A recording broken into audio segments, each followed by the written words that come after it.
ఒకప్పటివి రాళ్లు నిండిన బీడు పొలాలు, ఇప్పుడు అవి సిరులు కురిపిస్తున్న పండ్ల తోటలు. అప్పుడు పంటల సాగు చేపడితే సకాలంలో వానలు లేక జీవు కోల్పోయిన భూముల్లో పంటలు పండలేదు. దీంతో పెట్టిన పెట్టుబడులు రాక అప్పుల పాలయ్యారు రైతులు. కానీ ఇప్పుడు ఉన్న కొద్దిపాటి నీటిని ఒడిసిపట్టి బంగారు పంటలు పండిస్తున్నారు ప్రకాశం జిల్లాకు చెందిన ఓ రైతు. మరి ఆయన పండిస్తున్న పంట ఏంటి, ఏటా ఎంత ఆదాయం పొందుతున్నారు, మనము తెలుసుకుందామా?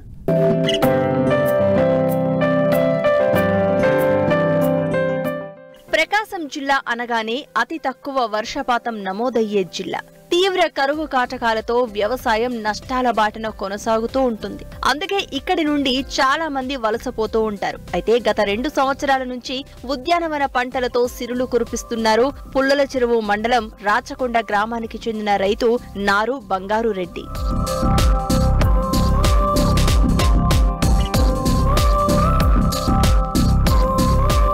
ఇదిగో ఇక్కడ చూడండి, ఈ జామ తోట విస్తీర్ణం మొత్తం 20 ఎకరాలు.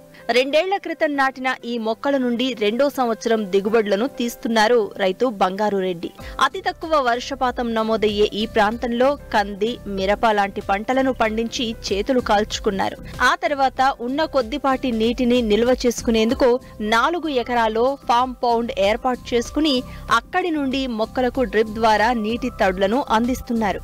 అంతేకాదు సమయానుకూలంగా ఎరువులు, సూక్ష్మ పోషకాలను ఫర్టిగేషన్ ద్వారా అందించడంతో తోట ఆరోగ్యంగా పెరిగి నాణ్యమైన దిగుబడులు వస్తున్నాయి. మేము 20 ఎకరాలు జామ సాగు చేశామండి. మాది చెక్క నేల, సాయిల్ టెస్ట్లు అవన్నీ చేస్తే ఓకే, బాగానే ఉంది, ప్రాబ్లం లేదు. ఈ జంగారెడ్డిగూడెం నుంచి మొక్కలు తెచ్చామండి. ఇది తైవాన్ లైట్ పింక్ అంటారు. ఇది మంచి వెరైటీ, మార్కెట్లో మంచి వాల్యూ ఉంటుంది, ప్లస్ స్టాక్ ఉంటుంది. కాయ 2-3 రోజులు అయినా ప్రాబ్లం ఉండదు. ఫస్ట్ మామూలు నాగేలు దిక్కి చేసాము. ఒక 4 రోజులు బాగా ఇది ఎండబెట్టేసాము.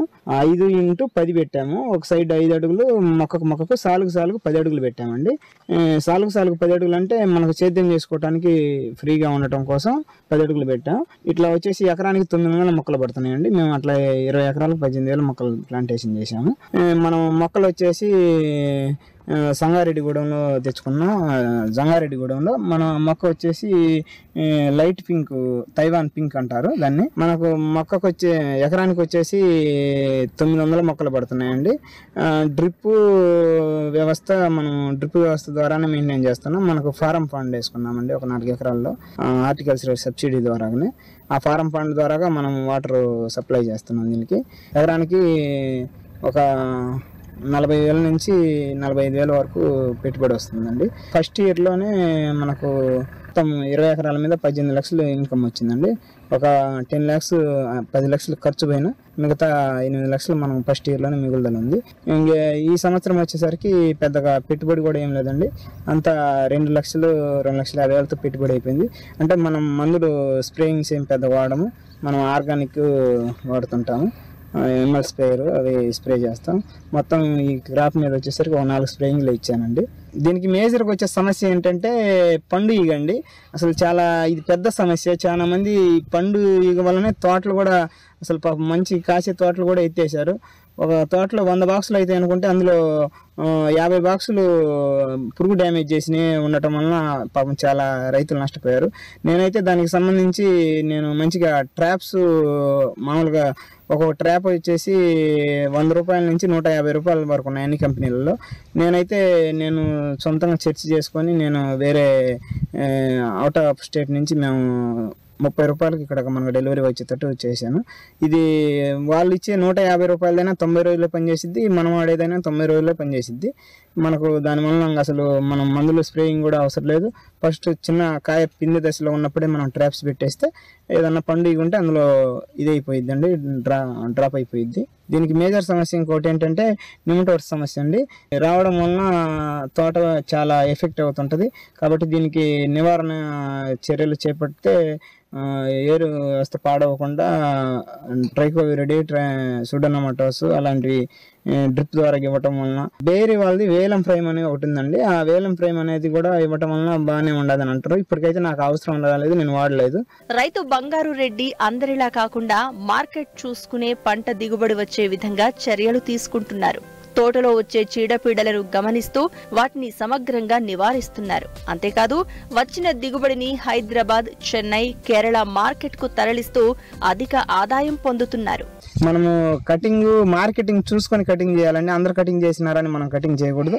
మనం నీళ్ళు వెసులుబాటు బాగుంటే మనము పలానా టైంలో మార్కెటింగ్ బాగుంటుంది అనుకున్నప్పుడు మనం ఆ టయానికి 4 నెలల క్రితం కటింగ్ చేసుకుంటే సరిపోయిందండి.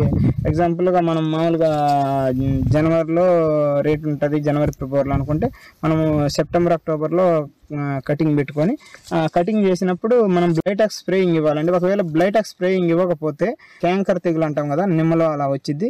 అలాగే దీనికి కూడా క్యాంకర్ తెగులు అని వచ్చి సన్న సన్న చుక్కల్లాగా పుండ్లాగా తయారయ్యి అది కాయ పనికి రాకుండా అయిపోద్ది. ఒక చెట్టుకు అలా కంప్లీట్గా చెట్టు వచ్చేస్తుంది. అప్పుడు రైతుకు నష్టం జరిగే అవకాశాలు ఉన్నాయి. కాబట్టి మనం అది బ్లైటాక్స్ అనేది కంపల్సరీగా స్ప్రేయింగ్ ఇవ్వాలి. ఇచ్చిన తర్వాత మనము మందులు సాయిల్ అప్లికేషన్ ఎకరానికి నేను ఒక కట్టకాడికి ఇచ్చాను, 14-35 ఇచ్చానండి.